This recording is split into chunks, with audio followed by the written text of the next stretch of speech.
елімізге, халқымызға қызмет ететін салих бір перзенттерден болсын.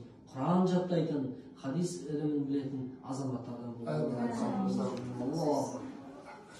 Қалаулым жобасы арқылы қалың көпшілікке танылған ару Жанерке Елшин өз ата-анасының асқақ арманын орындап, оларға зәулім үй сыйлады.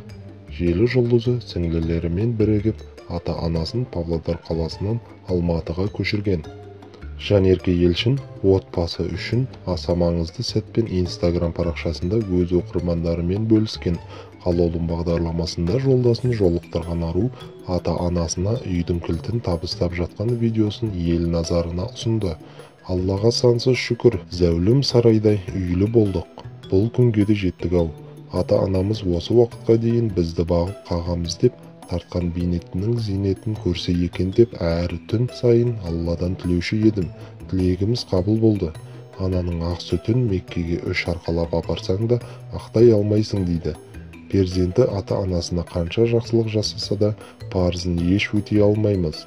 Сондықтан көрер қызықтары алда болсын. Біз сіздерді әлі Меккеге апарайықшы деп жазды ол.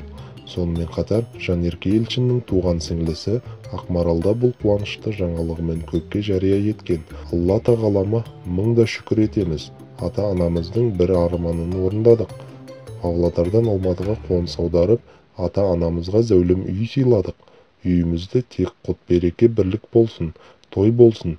Бәріңізге осындай қуаныш сыйлаймын. Құттықтап қойсаңыздар да болады, деп жазды желі жұлдызы.